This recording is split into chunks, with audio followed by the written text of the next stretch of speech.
Assalamualaikum warahmatullahi wabarakatuh. My name is Agent Shahid and I'm Shy. welcome to The the Patio. Patio.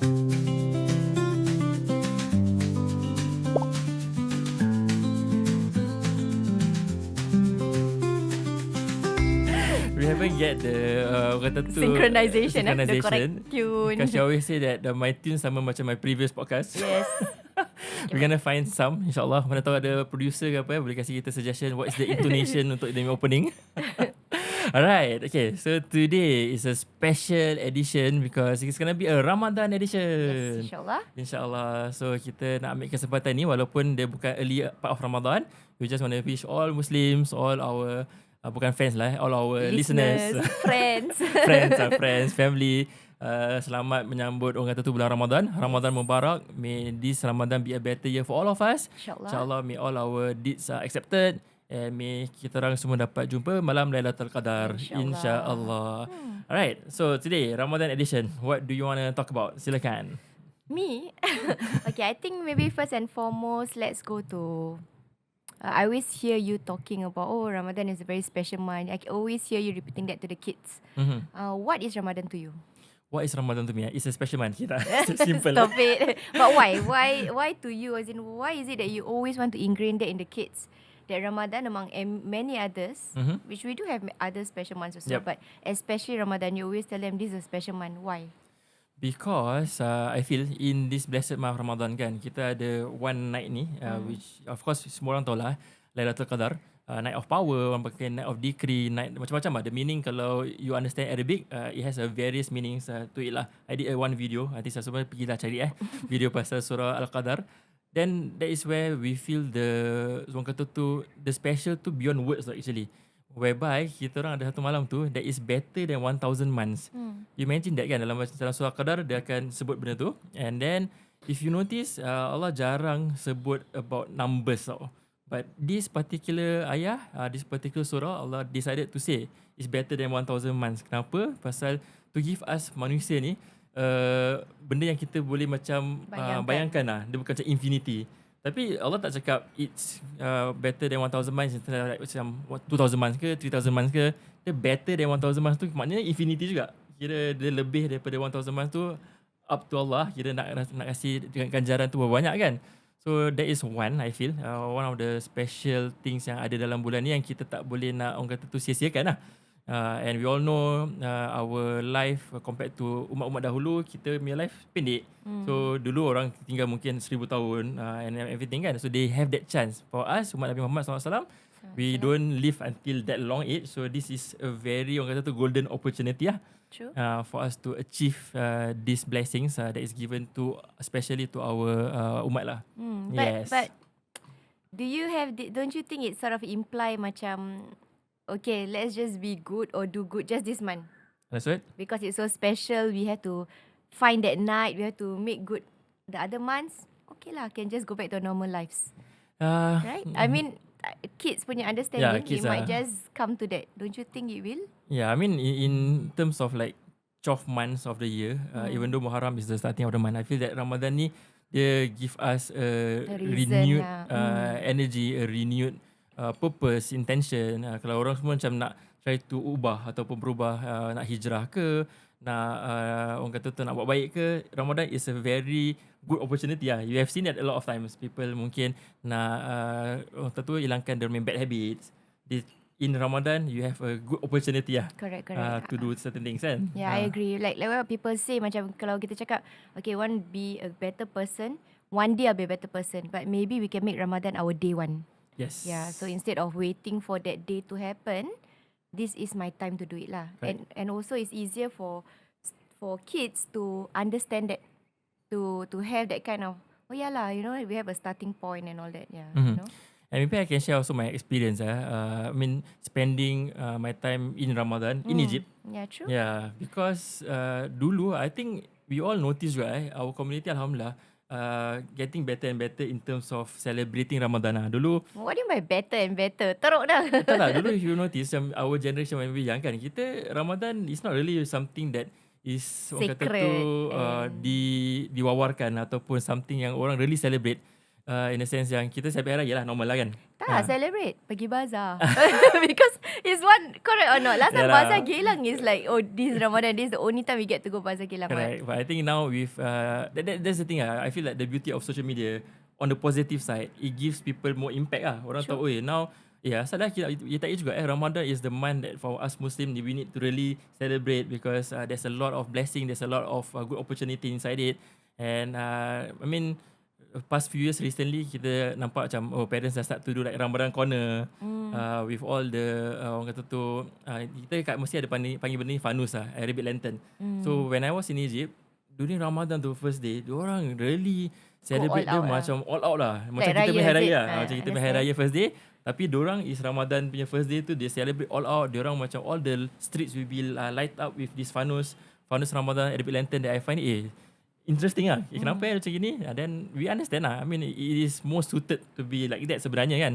But again talking about spending time in Ramadan in Egypt, the atmosphere is totally different lah at the point of How time. different is it? I mean, we do have our taraweeh and all those other things, right? Correct. Like I said, the atmosphere dulu, if let's say you compare the dulu dengan the ones that so-called orang Arab celebrate ke orang Muslim celebrate in other parts of the world.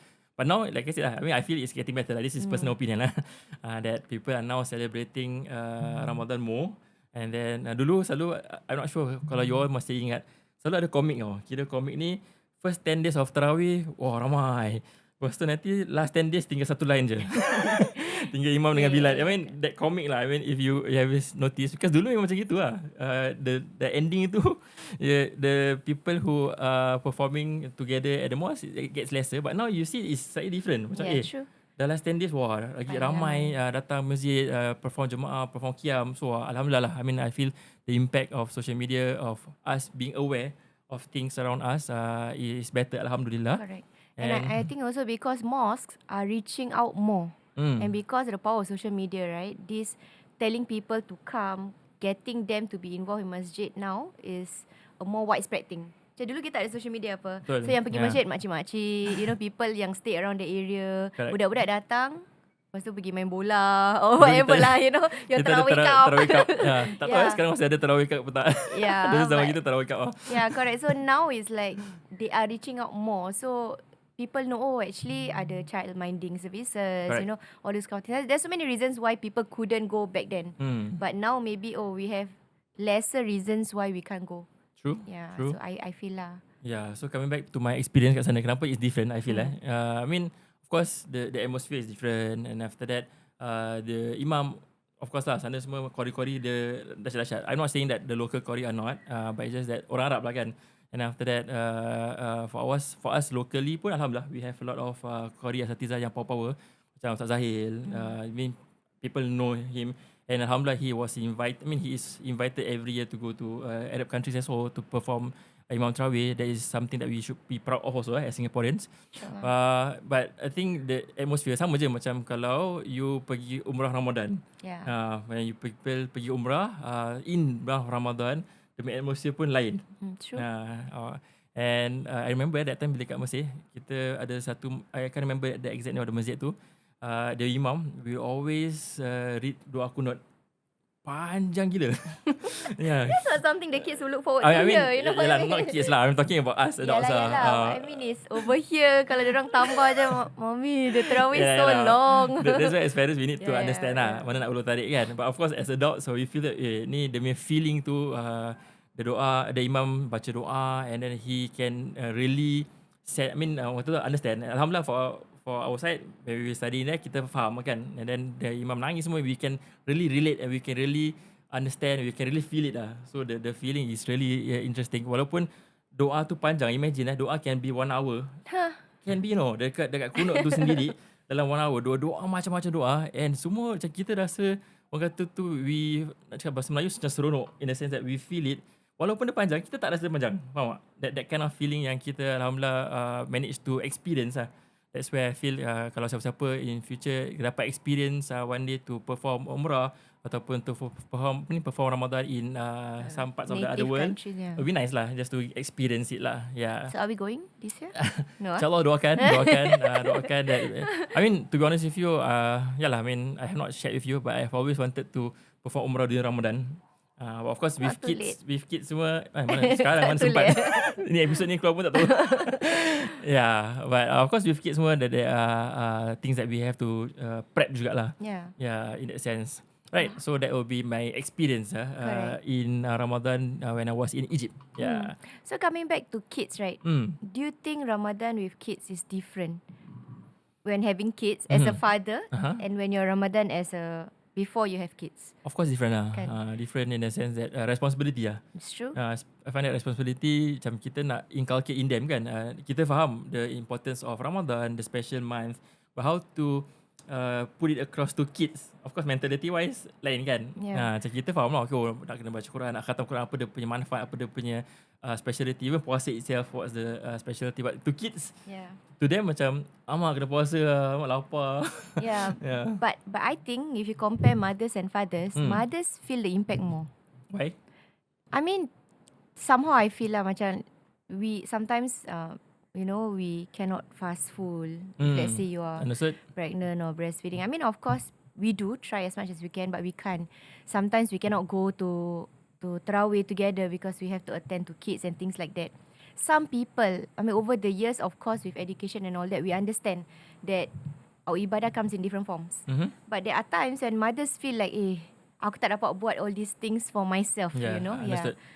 You know, so I think the impact is a bit different now. You have to think in a different viewpoint that the things that you usually do as an individual before having kids, you might not be able to do that, but it does not mean your deeds are lesser. Of course. Yeah, I think mothers, they need to understand also lah. I mean, whatever that you are doing also, the form of ibadah tu very wide. Yalah, but then when you say Ramadan is the only time you get to do these things, Yalah, you know, like if the first day of puasa, I cannot puasa, you know, that kind of feeling like, but you man. can puasa, but you can sediakan makan untuk Yalah, orang of course berpuasa. lah. But the feeling, you know what I mean? Understood, Like you yeah. say you are celebrating, looking forward to it, and then suddenly, you cannot go taraweeh, you cannot go this, you cannot go that, you know, so after a while, I mean, at the start, of course, you get that feeling macam, alamak, ketinggalan sikit. Yeah, you know, understood. Yeah, and that's where, I mean, in our religion pun, a lot of things are being shared by our Prophet SAW lah. Yeah, and we all know the famous hadith whereby Sayyidatina Aisyah asked him, let's say during Lailatul Qadar, what doa to baca. So there's a lot of things yang kalau kita tak boleh perform certain things, like baca Quran mungkin tak boleh during certain times that you all cannot kan, but there are a lot more other things yang kita boleh buat lah. Like zikir, like I say lah, sediakan makan untuk orang puasa. I mean, all these hadis yang kita orang baca, sediakan orang makan berpuasa, dapat pahala ganjaran macam orang berpuasa. So imagine you cannot fast, tapi that's the beauty of Islam. There's a lot always other things, alternatives lah, correct, to make up for the things that you can't do. Betul. Like I said lah, at the start when we talk about Lailatul Qadar, umat dulu tak ada, tapi how Allah wants to make up for our umat yang lifespan is shorter, to give us Lailatul Qadar. Kira ada this golden opportunity. Bonus points. Yeah, sama. Let's say for mothers who can't fast, I feel there are who can read the Quran and everything. There's a lot of other means, alternatives. But of course we have to have the knowledge lah.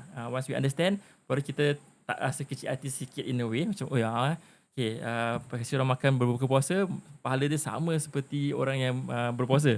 So you have that understanding, then you nak sangat kasih orang makan puasa because you know the rewards and everything that is given lah in that sense. Yeah, so talking about kids also, we always see all these rewards chart and all that we do. Betul. Correct. The question is, are we making them very goal driven and reward driven instead of making them do it sincerely for Allah? Understood? You know, sometimes it's a very fine line tau. Correct. I want to do this because if I puasa, atau give me $1 or $2 a day, you know. But at the end of it, do they really understand the concept of we're doing everything lillahi ta'ala? Understood. I mean, this question is being posed to us also quite a number of times. Why do you always reward kids? Correct. Like, do you make them not do it out of personal motivation or sincerity? Yeah, and to be honest with you, there's no right and wrong answer. There's always like opinions, and when people post us to ask that question, of course there are school of thoughts yang saying that taklah ajar dorang buat secara ikhlas, so that they can have that sincerity and everything. But of course, the other school of thought that we are more inclined to, like because we've been doing it for everything. Kena disclaimer dulu. So for us, in our opinion, we are more inclined to the reward system, because to us as kids kan, dia nak kena ada benda ni, they are motivated. And for me, I always like to tie down with our religion kan. Our agama sendiri, not only for kids tau. To me in our religion, kita ada pahala dengan dosa tau. True. So Imagine rewards and punishment system just a reward and punishment system. Even for us Kalau you imagine kalau tak ada that pahala tu, maknanya just do good do good, be good. But then Allah tak kasih pahala, Allah tak kasih this ganjaran and everything. Maybe our motivation pun gets lesser. We don't know We also don't know. Macam I say now, kata tu 1,000, more than 1,000 nights. Then you dah nampak, there's this ganjaran, there's this reward in front of you. I want to do it. Yeah, I want to do it because I want to achieve this reward. Now you translate to kids pula, sama lah. For example, kita nak dorang khatam Quran. But just to tell them, you khatam Quran lah, insyaAllah dapat pahala. To them, this pahala punya system ni... It's not, don't understand yet lah. Correct. Dia belum sampai to them, pahala-pahala lah. But we are not there yet in that sense kan. So they are more motivated with material things tangible rewards tangible rewards Example, correct. you khatam Quran, that time Naila, what's the goal It's not very questionable, you know. But again lah, you have certain goals that they put in front. Correct. But all the things yang diorang ada goals tu, dia ada, orang kata tu, kita nak kena monitor lah. Okay, maybe I just want to share. You don't want to share, I share. Okay, I say. No lah, because okay, so she wanted an Instagram also because I think she saw, with us sharing friends and nak follow the school punya and all whatever lah. It's just a teenager thing. So I told her, okay, you can if you khatam within Ramadan. So that was a goal. So that is the reward that is waiting for her when she khatam Quran lah during Ramadan. So she did that and then she got her Instagram, but it's under my account lah. But she has access to it and of course, like you say, I'm monitoring, but that's a separate thing altogether. But my point is that reward that made her stay on track to get her Instagram. True. But then after that, year on year, alhamdulillah, she still does it, although she don't have any carrot that's being dangled lah. So just to me, it's motivation at the start. Once they feel the importance of it themselves, then they will continue. Like Naila, alhamdulillah, kita tetap payah nak really motivate dia by giving material things. Now she's on her own. She has his drive. She has his drive. Okay, every month of Ramadan, she wants to try to khatam Quran and everything. Just like prayers also. When the kids started, we tell them, we had a chart where if they tick every of the 5 solat a day for 30 days, they get something. Right? A reward of their choice. So they chose what? I don't know. There's so many things lah. Bicycle lah. But really things yang tak ada kena-mengena with the religion lah. Things that they really want. I want brawl pass lah. Whatever you call it, the things that they want at that point in time. And then after 30 days, we don't have the chart anymore. But alhamdulillah, it has been ongoing, Correct. So that's where we feel this reward system works for us. Works for us as a family, works for our kids as well. And certain things yang kita orang nak diorang capai spiritually, even though like we say lah, dia punya rewards tu might be materialistic for now, tangible assets and everything. Tangible assets? No, tangible things lah, assets. So it's a start. It's a start for them to know the importance of these things that we want them to do lah. Correct. So that's where we feel reward system is important. And for me personally, I feel it's important also as adults to kita always work for certain things to achieve in life. Correct. And spiritually, kita memang dalam agama pun, like I said lah, pahala and dosa tu, kita ada benda tu. So it's very important to have that in mind, what we want to achieve.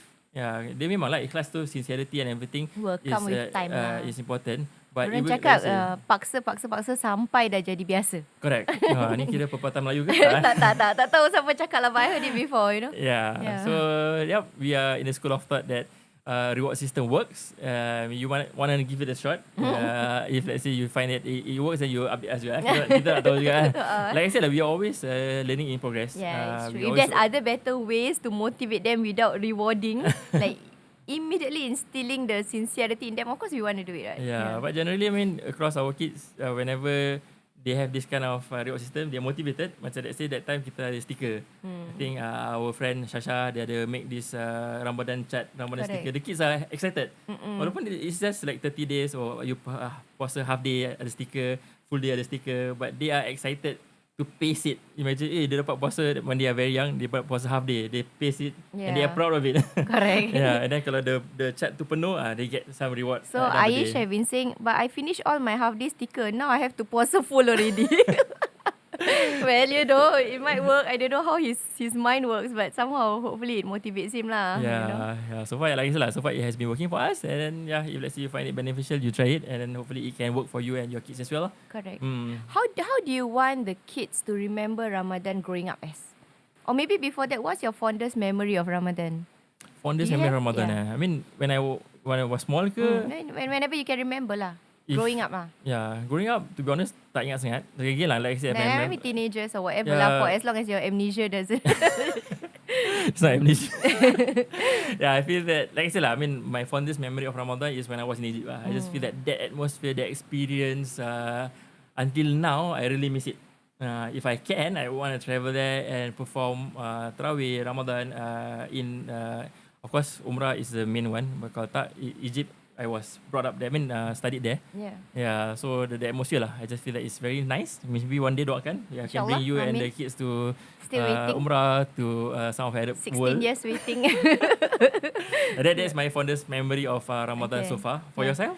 For me, I remember very clearly growing up, going to masjid to collect bubur masjid.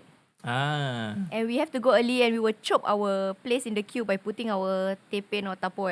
Okay, tepen. I mean, we have, tingkat-tingkat. So, we put, dan pergi main-main bawah blok ke apa, dia dengar azan asar aja, okay, patah balik. Because that's when they will start to put.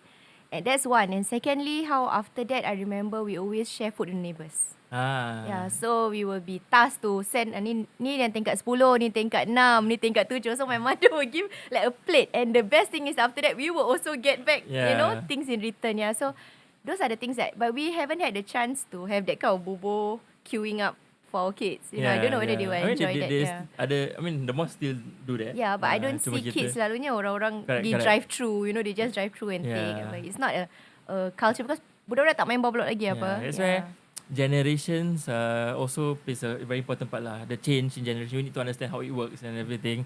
Yeah, and I think maybe what I can remember also, apart from when I was a teenager, when younger, is the taraweeh cup lah. I think, so what exactly is this taraweeh cup? Cuba terangkan sikit. So perempuan tak main bola apa? Kita pergi solat betul-betul tau. Nak buka ni takut aib. I mean, of course, generally we like to go to the mosque to perform taraweeh. For example, dulu a lot of mosques buat. Which mosque you go? 20 rakaat. Last time But you go masjid Ansar also what? You? Ansar tak. I mean last time kecil go front lah. Tampines. Then after that dah besar Istiqamah and Naim, because nearer to our house kan. Yeah, so dulu a lot of mosques buat 20 rakaat, 20 plus 3, so 23. So taraweeh cup ni kita selalu solat 8. Then after that kita pergi main bola. Dan kita patah balik witir lah. Ya Allah. So itu yang cerita yang dengar yang best sikit lah. Mungkin ada yang tak best sikit, orang baru nak berjenak-jenak taraweeh, mungkin tak sampai 8 pun. Astagfirullah. Isyak tu sempat tak Isyak? Alhamdulillah, now like I said lah, with the emergence of social media, the importance, people understand. Okay lah, at least 8 lah. I can remember dulu pernah in a sense yang my friend tanya, kau 6 je dah cabut? Ask you? At the point of time, mungkin knowledge tu belum kuat lagi kan. Taraweeh cup dia lagi kuat. Motivation cup tu lagi stronger lah. But alhamdulillah, now like I said lah, now the kids alhamdulillah getting better. They understand, okay lah, at least buat 8 lah. And after that, you nak buat apa, buat lah. Lepas tu, you can come back to solat witir and everything. Yeah, so that what I can remember when I was younger lah, in terms of Ramadan. Yeah, so going back to that, how then would you want our kids to remember Ramadan with us? As what do you think would you want them to remember? I want them to remember Ramadan as a sacred month lah. I want them to understand, okay, dalam bulan Ramadan ni, our family is different. Yeah, I mean, it's a good month for us to throw away our bad habits. Kita apa benda-benda yang not good, we try to so-called buang, and then we start afresh after Ramadan. Because Ramadan ni orang akan katakan it's like a sekolah ajar kita macam-macam benda, to do good, to be good. Macam jangan berbual benda yang tak baik. All these said to us kan. Do a lot of good deeds and do a lot of charity. And we also understand our Prophet SAW is the most generous in the month of Ramadan. So a lot of things dalam bulan Ramadan ni, our Prophet dah ajar kita macam-macam dah. So this is where we want to inculcate in them. And this is the best month because the reward is multifold. Kita buat benda ni, kita punya ganjaran, imagine lah kalau dia jadi material kan, daripada basikal mungkin dapat kereta. Tak nak. What? Kira dia punya metaphor lah in terms of the punya multiplication of reward and of ganjaran and everything. So I want them to remember it as a sacred month and a month whereby we is Do good more good than any other do months more lah. good things and try to buang benda-benda yang tak baik. Correct. And then try to kejar benda-benda ini. Kira Allah dah kasih reward ni depan. Correct. Kita tak nak kan. So he want them to understand that and want them to tapi the environment semua has to play a part lah. That's why I feel the Ramadan corner, macam let's say kita ada like lampu-lampu ni ke, the atmosphere tu as kids they need to have that feeling. Kalau tak to them it's just a normal month apa beza dia. Setakat puasa tak makan tak minum buka. Tapi kalau kita make environment tu, kita yang as parents we need to hidupkan bulan Ramadan tu, time dekat iftar together makan sama-sama as a family, and then bila nak buka tu I talk to them. We have all these small opportunity though for us to insert into them certain things ataupun the teachings and the sayings of our Prophet sallallahu alaihi wasallam. Macam I remember a few days ago cakap orang time buka ni is one of the timing yang doa tu dimakbulkan mustajab kan. I remember Aish, ya Allah please make my parents Abi and rich, mami rich. Amin. Kita tapi amin je. Mana tahu kan doa-doa ni kan, orang kata tu pintu syurga terbuka. Cuma kelakar dia after a few days, ya Allah please make my Abi and mami work more. Work more, tukar pula doa dia. Okay lah, to work more to achieve financial freedom ke apa. Yalah, I mean, these are small moments that I feel that as parents kan, kita nak kena capture lah. These are opportunity that you shouldn't miss. Because as kids, they understand, they absorb very fast. We talked about this in the previous episode. And like malam pun, kita nak kena hidupkan malam tu. Because we know that the malam is very important kan. So taraweeh, to me it's a minimum thing that we as a family we try to do lah. I mean, qiyam is another additional step. Maybe the elder kids can go and perform qiyam. Buat tarawih tu, I mean, even Aish kalau sekarang pergi, even though dia main-main ke apa, I just want, tapi dia nak be part of the environment lah. Correct. Be part of the environment. And kadang-kadang if you ask me as parents, sometimes kita alamak budak ni dah lah pergi tapi main-main, tidur. Kadang kita have that mentality kan. But sampai sekarang kadang-kadang Aish besok tak payah pergi lah. Pergi buat apa? Nangis. Kira macam nak pergi masjid. Masa nak ikut pergi masjid. But to me, deep down in my heart, alhamdulillah. Kira jadi lah. We bawa dia understand walaupun dia belum solat banyak sangat. Tanya tak dia buat apa? Mana? Sebelum ni buat apa? The past few nights when he was with me. Don't know what did he do? So he's not even with me, you know. Then? Kita orang solat, he's like in another room where they have specifically for kids and mothers. Because I didn't want to solat inside there. I want to solat with the rest of the jemaah lah. So he was inside the room. He made friends. What kawan? So hari-hari dia bawa different things like colouring book or toys. So he have like Fatimah lah, Ali lah. He got different friends that he have made there. Nice. Yeah. So hopefully one day when he's bigger, then he will join us lah. Inshallah. Yeah, everything starts from home. Everything starts from small lah. Orang kata tu kalau nak apa buluh? Lentur, rebung, biadai. Lentur, buluh, biadai, rebungnya. That's my Malay. Tadi banyak murid tengok ni. Yalah, so those are the things that we find in Ramadan that we can do as a family, as parents, with our children. That would be nice lah. I also feel that if possible, I want them to remember that Ramadan is not just about you. Ramadan is also for you to help others. True. You know, so I mean, over the years that we have had the opportunity of being part of charity projects and all that, you know, where we bring the kids to pack stuff, to give things to other people, you know. Maybe as a family, we can do something on our own. I don't know, so that if we make it into a family tradition, a family culture, every year we do it. You know, inshallah, if they grow up, they remember, Ramadan is a time where our family do this thing. Yeah. You know? True. Maybe we can start also, because previously, like you mentioned, we're always part of other people's project, you know. Projects, which is also a good start. Kadang-kadang nak buat sendiri as a family mungkin belum kesampaian, but you can join in lah, volunteer. I remember that time is from her school. Makrif had that charity drive. Rahmatan Alamin. So we went to rumah-rumah low income families, and then remember lah, we brought the kids along. Then they help us carry, and then along the way juga ask lah kenapa and everything. We share with them that it's important for us to also kongsi rezeki dengan orang yang susah, the needy that is in need. Kadang-kadang sometimes they don't see that part, so we nak kena show them lah. Kalau tak, diorang macam rasa this is normal lah. Kita ada cukup makan, ada cukup everything is enough, sufficient. But there are people who are in need. Yeah, it's true. That we want Sometimes them to we don't understand. see. Macam sometimes you like, you mean Singapore got poor people? Yeah, You know, kadang-kadang dorang because tak we nampak. not exposed to it, see. Right. Yeah. Yeah, we are not like some other countries yang mungkin lagi banyak Clear, nampak kan. correct. Kita Yeah. It's punya, a hidden thing, you correct. know. But when we were there, when they knock on the door, And they saw the condition of the house sometimes. You can see on their face macam, Yeah, something I've that they have never not seen seen this before, Yeah, correct. I think that will be a nice thing to do with your kids also. Correct. It will be an eye opener to them. And from there also, we want them to instill in them, orang kata tu, sifat bersyukur lah. Sure. Always be thankful, always be grateful of whatever that you have, and not waste food. Selalu kan bulan puasa ni ada the tendency to beli makan iftar banyak-banyak and to sometimes tak habis and everything. So bila correct. Continue. so bila kita share with them about these people who are in need, then hopefully it goes into their mind, mak aku membazir makan tapi orang lain nak makan pun susah. So yalah, these things hopefully they understand lah. Yeah, no, because I just saw a recent interview on Instagram.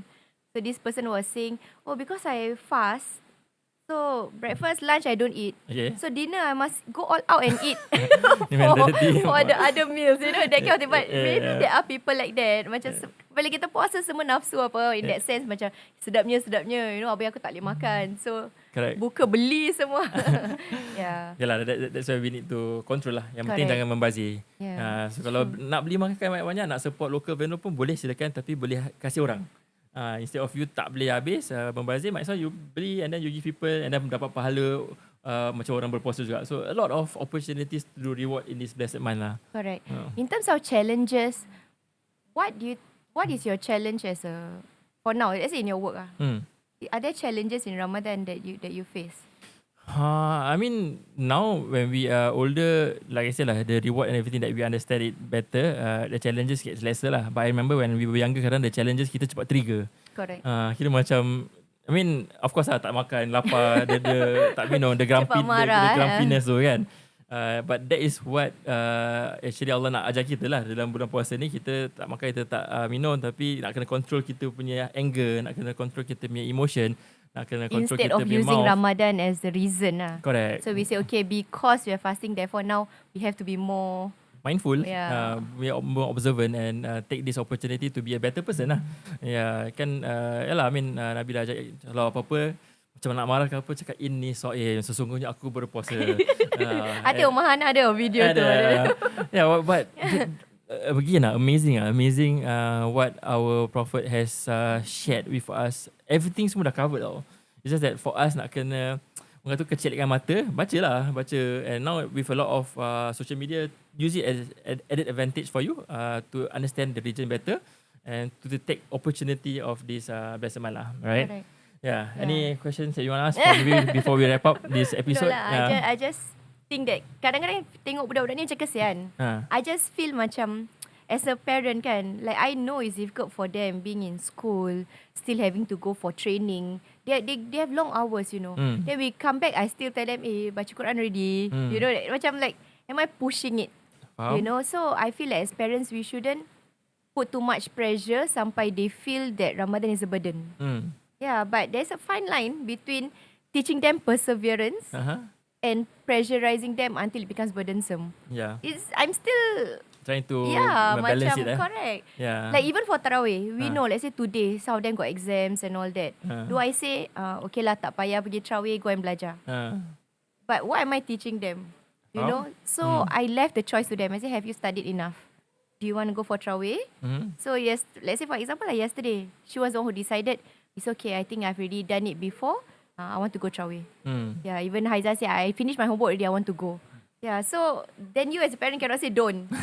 But I know they need that time to revise, you know. Yeah. So that's my only dilemma lah, I feel, as parents. Understood. But sometimes we have to look at a bigger picture, the bigger picture of the reward that is there for them spiritually. And hopefully when we prioritize Allah, everything else will be taken care of. I think we always have this in mind, macam take care of your prayers, insyaAllah Allah will take care of the rest. Correct. So this kind of things. But I understand your dilemma. Because for example, the first night of Tarawih, it's the first time the kids pergi. And the first taraweeh we went was a masjid that baca all the juzuk.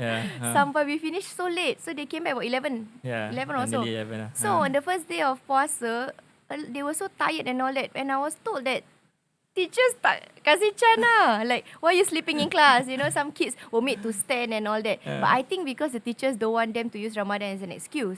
Like, you live your life normally even though you puasa. I understand that fully. That's why as a mother, I feel like, alamak, macam kesiannya. Like, do I still want them to go? You know? Siapa boleh solvekan dia punya dilema? Faham tak perasaan ni? Faham sangat. Of course I want them to go. You know that 100%. It's just that I want them to not, because they're at the age where they also trying to manage them. Kita yang tua ni susah kadang nak stay up because you're so tired. What more these kids, you know? So True. But like I said lah, I mean the reward system might help. A bit lah. Might help a bit. That's your motivation lah. But, I mean, but of course the tiredness and everything have to go through it. But we just doa yang terbaik. But of course kita boleh ulur tarik lah. In a sense yang macam let's say you're talking about the mosque. I remember kita pergi mosque tu panjang sangat. Dan kita tukar masjid. Because we still want them to go. Kalau boleh. And like you say, I totally understand. Kita tak nak dia jadi a bad memory. Jadi benda yang tak suka kan. Kita nak even the word taraweeh, if you understand Arabic kan, benda tu nak relax. Solat yang relax. Tapi the relax tu untuk kita adult kita boleh faham. Different concept lah. Kita boleh faham macam kita suka imam ni baca panjang sedap-sedap. So we can appreciate. Correct. And Tapi all budak that, kecil lain. Right? So budak kecil lain. So we have to really ulur tarik lah, like I said. So kadang kalau dia rasa that one too long for them, then we, of course, alhamdulillah, Singapore ada banyak-banyak masjid, different ways of doing things. Some yang baca juzuk, some baca surat-surat pendek, some very cepat. Tapi bukan cepat yang macam gitu. tak bukan yang viral. So tapi the idea is to just encourage lah. Correct. But at the same time, knowing their threshold. That's what I was looking for it. The threshold lah. So at the end of the day, like you always say, as parents, kita nak kena selalu be observant of our kids, and then see mana diorang boleh. And there's always a line, kita tak nak sampai cross the line sampai diorang rasa benda ni susah, burden, tak suka. Because at the start of the episode, kita cakap kita nak diorang rasa this month is a sacred month, it's a good month, it's a special month. So we play a very big part in shaping that for them when they are young lah. But when they are older, insyaAllah they will understand and discover themselves. But when they are young, this is our part to do lah, insyaAllah, as parents. Right, so kita doakan semoga parents-parents di luar sana mendapatkan, orang kata tu, kesabaran dan ketabahan dalam bulan yang penuh barakah ini. InsyaAllah, hopefully our kids understand the importance of this blessed month. And hopefully all of us also lah, adults, be able to achieve whatever that we want to achieve, like Ramadan goals in this blessed month of Ramadan. Right? So selamat berbuka puasa. Tak tahu pukul apa episode ya. Tak tahu. Selamat menyambut bulan Ramadan. So again, if let's say you have any questions, any comments, any feedback, do share with us. And thank you so much for your support so far. Alhamdulillah. We are motivated to share even more when you are assisting us, and we find that alhamdulillah we get good feedbacks so far. So keep on supporting us and keep on doa that kita will be consistent, insyaAllah. Right, so till we again in the next episode of the Patio. I'm Shahid. And I'm Shy. Assalamualaikum warahmatullahi wabarakatuh.